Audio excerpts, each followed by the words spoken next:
చదువును భారంగా కాకుండా ఇష్టపడి నేర్చుకుంటేనే మంచి ఫలితాలు సాధించవచ్చని పాటంశెట్టి సూర్యచంద్ర విద్యార్థులకు సూచించారు. కీర్లంపూడి మండలం వేలంక జడ్పీ హైస్కూల్లో విద్యార్థులకు ముఖాముఖి నిర్వహించిన ఆయన జ్ఞాపక శక్తికి ఆసక్తే మూలమన్నారు. ర్యాంకుల కోసం ఒత్తిడి కాకుండా నాణ్యమైన ఆహ్లాదకరమైన విద్యా వాతావరణం కల్పించాలని ప్రభుత్వాన్ని కోరారు. పరీక్షలకు భయపడకుండా లక్ష్య సాధన దిశగా ముందుకు సాగాలని విద్యార్థులకు పిలుపునిచ్చారు. అందరూ బాగా చదువుతున్నారు, కానీ ఒకరికి ఎక్కువ తక్కువ ఈ వేరియేషన్ ఎందుకు వస్తుంది అనేది ఎవరు చెప్తారు? ఇదిగేలాగా ఆడుకుంటున్నారు. ఆడుకోవడం తప్పేంటి? ఆడుకోకపోతే ఎలాగా? బాగా ఆడుకోవాలి, బాగా చదువుకోవాలి. ఎప్పుడు చదువుతూనే ఉండి చదవడం రాయడం అన్నది కూడా కాదు, కరెక్ట్ కాదు.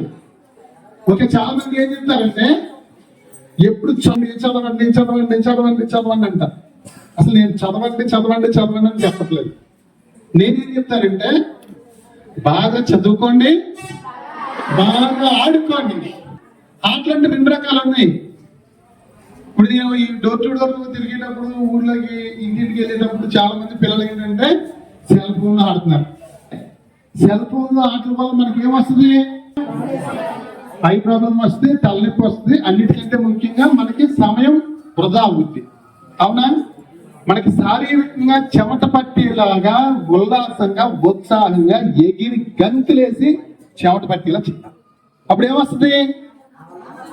ఆనందంతో పాటు చక్కటి ఆరోగ్యం వస్తుంది. బాగా చదువుకోవాలి, బాగా ఆడుకోవాలి. అసలు ఎందుకు తక్కువ మార్కులు వస్తున్నాయి బాగా చదువుతుంటే అన్నది ఎవరు చెప్తారు? ఆటల వల్ల అంటుంది. ఇంకా చెప్పాలి అమ్మా, సెల్ ఫోన్ల వల్ల కొంచెం, ఇంకా డిసిప్లైన్, ఇంకా కరెక్ట్ పాయింట్ ఎవరు చెప్తారు? వాళ్ళకి పెన్ గిఫ్ట్. అందరూ బాగా చదువుతున్నారు, కానీ కొంచెం మందికి తక్కువ వస్తున్నాయి మార్కులు, కొంచెం మందికి ఎక్కువ వస్తున్నాయి. ఎవరు చెప్తారు?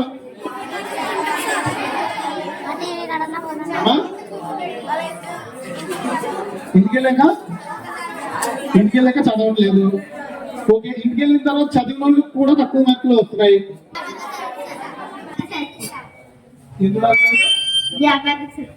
జ్ఞాపశక్తి తక్కువ ఉంటుందా? ఈ పాప పాయింట్ చెప్పింది. ఏం చెప్పిందంటే జ్ఞాపశక్తి తక్కువ ఉంటుందని. అవునా? నిజమేనా అది? అంటే బాగా చదివి ఎక్కువ మార్కులు వచ్చే వాళ్ళకి జ్ఞాపశక్తి ఎక్కువ ఉంది, తక్కువ మార్కులు వచ్చే వాళ్ళకి జ్ఞాపశక్తి తక్కువ ఉందని చెప్పేసి ఈ పాప చెప్పింది. ఇది కరెక్టేనా? ఎస్, కరెక్టేనా? ఓకే, అయితే నాకు ఒక డౌట్ అడగనా? ఇప్పుడు మీరు అందరూ సినిమాలు చూస్తారా? ఈ మధ్య ఏం సినిమాలు చూశారు? అందరూ చూసారా? కొంచెం మంది చూసారు, కొంచెం మంది టీవీలో యాడ్స్, సాంగ్స్ ఇవన్నీ చూశారు. నా డౌట్ ఏంటంటే ఇప్పుడు సినిమా చూసుకుని వస్తాం కదా, సినిమా చూసి వచ్చిన తర్వాత మీ ఫ్రెండ్స్ సినిమా ఎలా ఉందని చెప్పంటే సినిమా మర్చిపోయింది నాకు, అసలు నాకు అసలు ఏం గుర్తురాట్లేదని ఎవరన్నా అంటారా? నేను చెప్పండి, మీరేం చెప్తారు? సినిమా అడిగితే మొత్తం సినిమా హాల్లోకి వెళ్ళిన దగ్గర నుంచి సినిమా అయిపోయే వరకు కోసుకొచ్చినట్టు మొత్తం ఎడ్జినట్టు అన్ని చెప్తామా? అంటే నా డౌట్ ఏంటంటే సినిమా మనం మొత్తం అంతా స్టోరీ అంతా చెప్పేస్తున్నాం కదా, మరి మీరు ముందే కదా అన్నారు ఏమని? కొంచెం మంది గుర్తుండట్లేదు, కొంచెం మంది గుర్తుంటుందని చెప్పన్నారు. మరి అప్పుడు చదువు కూడా గుర్తుండాలి కదా. అంటే చదువు అన్నా గుర్తుండాలి, సినిమా అన్నా గుర్తుండకూడదు. చదువు గుర్తుండట్లేదు, ఈ ఎగ్జామ్ పేపర్ చూసేటప్పటికి మనం మర్చిపోతాం. సినిమా మొత్తం గుర్తుంటుంది. ఎందుకు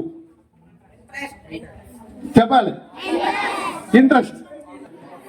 సినిమాని ఇష్టంగా చూస్తున్నాం, చదువుని కష్టంగా చదువుతున్నాం, అంతే తేడా.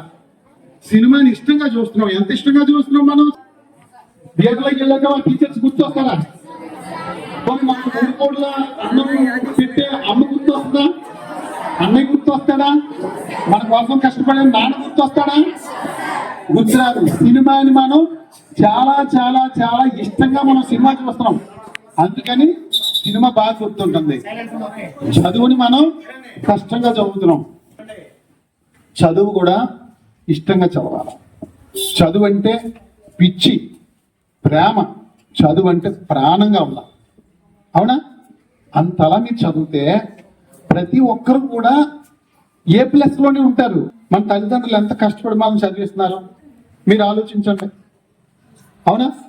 మన నాన్నలు ఎంత కష్టపడతారు, కూలి పని, వ్యాపారం, చిన్న ఉద్యోగం, లేకపోతే ఇంకోటి అమ్మాయి ఎంత కష్టపడుతుంది. అవునా? మరి మిమ్మల్ని కూడా అసలు పనికి పంపించకుండా బడికి ఎందుకు పంపిస్తున్నారు? మీరు బాగుండాలి, వాళ్ళకలా కాకుండా మా బిడ్డలు బాగుండాలి, నా బిడ్డ మంచి ఉద్యోగం రావాలి అనే కదా. అవునా కదా? సరే, మీరు అందరూ కళ్ళు మూసుకోండి ఒకసారి. అందరూ కళ్ళు మూసుకుని మీరు ఏం చేద్దాం అనుకుంటున్నారు అనేది మీరు నిర్ణయం తీసుకోండి ఒకసారి. డాక్టరా, ఇంజనీరా, టీచరా, కలెక్టరా, లాయరా, పోలీసా, సైంటిస్టా, లేకపోతే ఒక మంచి ఆదర్శంగా మంచి సేంద్రియ విధానంలో, ప్రకృతి విధానంలో, రసాయనిక ఎరువులు లేకుండా వ్యవసాయం చేయడమా? మీ ఇష్టం, ఏదైనా పర్వాలేదు.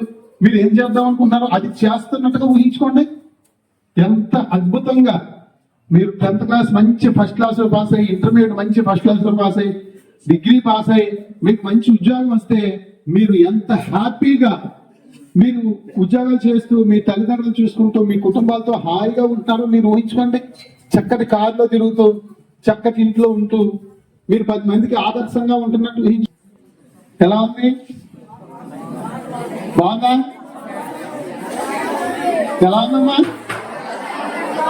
ఇంకా కొంచెంసేపు ఉంటే బాగుంటుందని అనిపించిందా? మీకు మంచి టీచర్స్ ఉన్నారు, మీరు బాగా చదవండి. నేను మిమ్మల్ని రిక్వెస్ట్ చేసేది B గ్రేడ్ పిల్లల్ని A+కి రమ్మంటలేదు. మనం పైకి ఎక్కాలంటే ఇక్కడి నుంచి ఒకసారి ఎక్కగలమా? మెట్లు మించి ఒక్క మెట్టు ఎక్కుతాం. అవునా? మీకు కూడా అదే విధానం. మిమ్మల్ని జస్ట్ స్మాల్ ఇంప్రూవ్మెంట్. మీకు ఇప్పుడు దాకా ఎలా వచ్చాయో చూసుకోండి. ముందు జరిగిన పరీక్షల మీద 1-2 మార్కులు పెంచండి. ఇప్పుడు ఉదాహరణకి మ్యాథ్స్ మీకు ఒక 8 మార్కులు వచ్చాయి అనుకో, 1-2 మార్కులు పెంచండి, 9-10 మార్కులు. ఓకే, మీకు ఇంగ్లీష్ 30 మార్కులు వచ్చాయి అనుకో, 1-2 మార్కులు పెంచండి. ఓకేనా? ప్రతి సబ్జెక్ట్లో కూడా ఎంతో కొంత అభివృద్ధి ఉండాలి. ఈ విధానం చేయడం వల్ల ఏంటంటే ఇప్పుడు 6th క్లాస్లో ఉన్న పిల్లలు నెక్స్ట్ వాళ్ళు 10th వచ్చేటప్పటికి అందరూ A+లే. టీవీలో వస్తుంది, కాకినాడ జిల్లా కిర్లంపూడి మండలం వేలంకి గ్రామంలో 70 మంది 10th క్లాస్ రాశారు. 70 మంది 10th క్లాస్ అని చెప్పేసి ఒక 5 సంవత్సరాల తర్వాత రాష్ట్రంలోనే ఒక చరిత్ర అవుద్ది మన స్కూల్. ఇది వాస్తవం. అది కాదా? కాబట్టి పిల్లలు చదువుని ఇష్టంగా చదవాలి.